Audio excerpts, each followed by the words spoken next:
పరిశుద్ధపరుస్తాడు, పవిత్రపరుస్తాడు. God sanctifies us or shapes us. 105వ కీర్తన 19వ వాక్యం. ఏం చెప్పాడు? నాకు కళ్ళు వచ్చాయి, అవి వచ్చాయి, దర్శనాలు వచ్చాయి, నక్షత్రాలు, ఇంకా పనులు అని చెప్పుకుంటా ఉన్నాడు. ఆ సంగతులు నెరవేర్చబడేంత వరకు యెహోవా వాక్కు అతనిని, దేవుని వాక్యమే పరిశోధిస్తుందట, పరీక్షిస్తుందట. ఆశ్చర్యం కాదా? ఆశ్చర్యం కాదా? జైల్లో ఉన్న ఖైదీలందరూ హ్యాపీగానే ఉన్నారు. దేవుని వాక్యం మాత్రం యోసేపుని మాత్రం నలగొట్టి, చితగొట్టి, అనగొట్టి, కొంగదీసి, లేగొట్టి. యోసేపు కనిపించదు, మనకు అనిపిస్తుంది. ఎంత నీతిగా, ఎంత భక్తిగా ఉంటే నన్నేనా దేవుడు శోధించాల్సింది, నన్నేనా దేవుడు పరీక్షించాల్సింది. వెండిని పుటం వేసినట్టు కాదట, ఇబ్బందులు కొలివిలో పుటం వేశాడట. ఎందుకు ఈ శోధన, ఎందుకు ఈ పరీక్ష? నాకు ఇంత నీతిగా భక్తిగా బ్రతుకుతుంటే నాకేనా ఈ పరీక్షలు, నాకేనా ఈ శోధనలు? అనుకోలేదా మీరు ఎప్పుడు?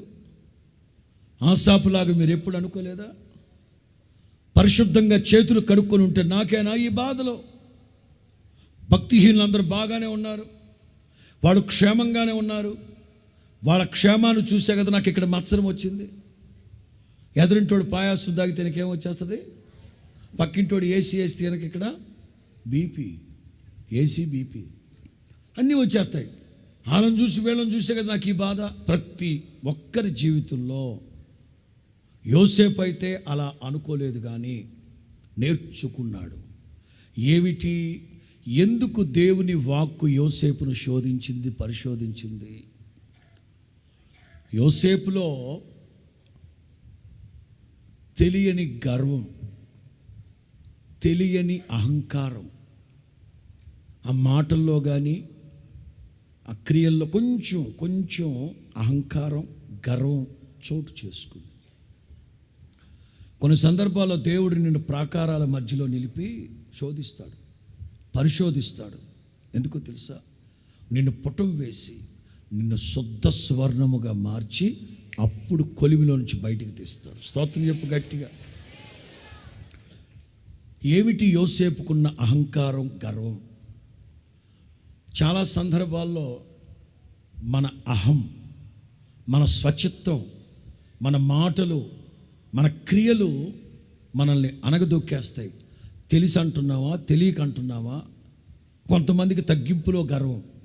ఇవి ఏ కోణంలో మనం తెలిసి చేస్తున్నాం, తెలియక చేస్తున్నాం అర్థం కాక ఆటోమేటిక్గా డ్యామేజ్ జరిగిపోతుంది. ఆధ్యాత్మిక జీవితంలో జరగాల్సిన నష్టం వాటిల్లుతూనే ఉంటుంది. ఎక్కడ యోసేపుకి ఎందుకు వచ్చింది గర్వం? ఎక్కడొచ్చింది గర్వం? ఆ మాటల ద్వారా ఎందుకు అట్లా ఎక్స్ప్రెస్ చేశాడు అతను? ఆ తర్వాత తన జీవితం ఎలా మార్చబడింది చెప్తాను. ఆదికాండం 37వ అధ్యాయం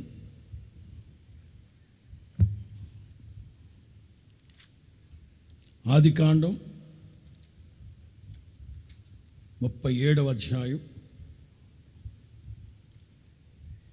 5, 6 వస్తా. నేను చెప్పిన మాటలు మీరు నోట్ చేసుకోండి. ఆదికాండం 37, 5వ వాక్యం చూద్దాం. యోసేపు ఒక కల కని తన సహోదరులతో అది చెప్పగా వారు అతని మీద మరీ పగబట్టారు. అతడు వారిని చూచి,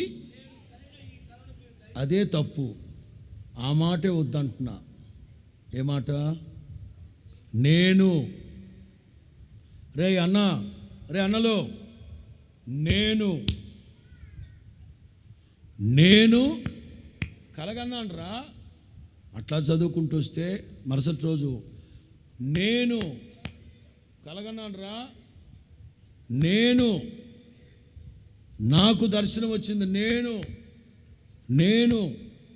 నేను చెప్పేటప్పుడు ఈ మాటలు పసిగట్టాడు దేవుడు. వీడికి ఒక పాఠం నేర్పించాలి.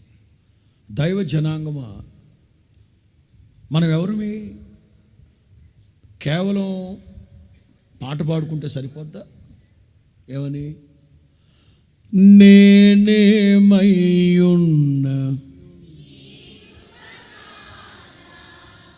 నాతో నీ సన్నిధిని పంపవా. పాట మాత్రమేనా? దైనందిన జీవితంలో ఆ తగ్గింపు, ఆ వినయము, we must express his grace. నీవు పొందుకున్న దేవుని కృపని వ్యక్తపరచాలి, గర్వం కాదు. కళ్ళిచ్చేది ఎవరు? దర్శనం ఇచ్చేది ఎవరు? యోసేపు ఏమంటున్నాడు? నేను వీడికి పాఠం నేర్పించాలా, వీడికి పాఠం నేర్పించాలి, వీడిని నేను సింహాసనం మీద తీసుకెళ్దాం అనుకున్నా. ఈ 17 ఏళ్ల వయసులోనే నేను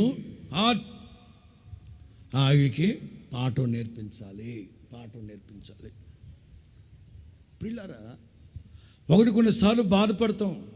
నేను ఎంత తగ్గించుకుంటుంటే, నేను ఎంత వినయంగా ఉంటుంటే, నాకైనా ఈ శోధనలు, నాకైనా ఈ బాధలు, నన్నేనా దేవుడు పుటం వేసేది, నేనే కనబడ్డానా నీకు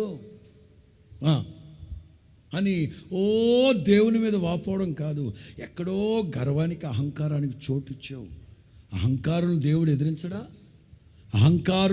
ఎదిరించడా? దీనులకు కదా కృపించే దేవుడు.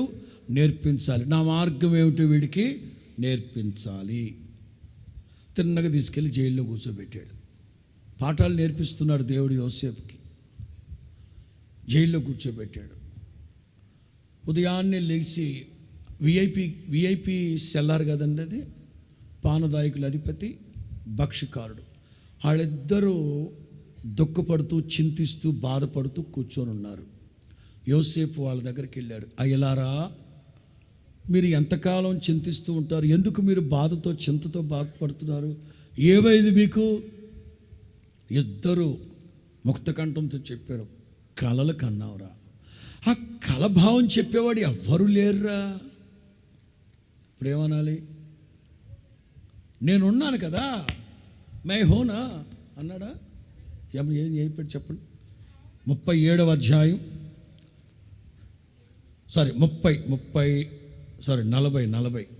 ఆదికాండం 48వ వాక్యం. ఆదికాండం 48వ వాక్యం. మేము కలలు కన్నాం, వాటిని భావం చెప్పేవాళ్ళు ఎవ్వరూ లేరని అతనితో చెప్పగా, యోసేపు వారిని చూచి భావములు చెప్పుట. ఇప్పుడు వచ్చింది మనోడికి పాఠం. ఇప్పుడు వచ్చింది యోసేపుకు పాఠం. ఇక్కడ స్టార్ట్ చేశాడు. ఇక యోసేపు నోట 10ల సంఖ్యలో వెలువడుతుంది ఈ మాట, దేవుడు దేవుడు దేవుడు దేవుడు దేవుడు. కలభావం చెప్పాల్సింది దేవుడు కదా, మరి మనుషుల కొరకు ఎదుగుతున్నారేంటి? దేవుని ఆత్మ కలిగి ఉంటేనే కదా చెప్తారు. ఇక స్టార్ట్ చేశాడు. ఇక దేవుడు దేవుడు దేవుడు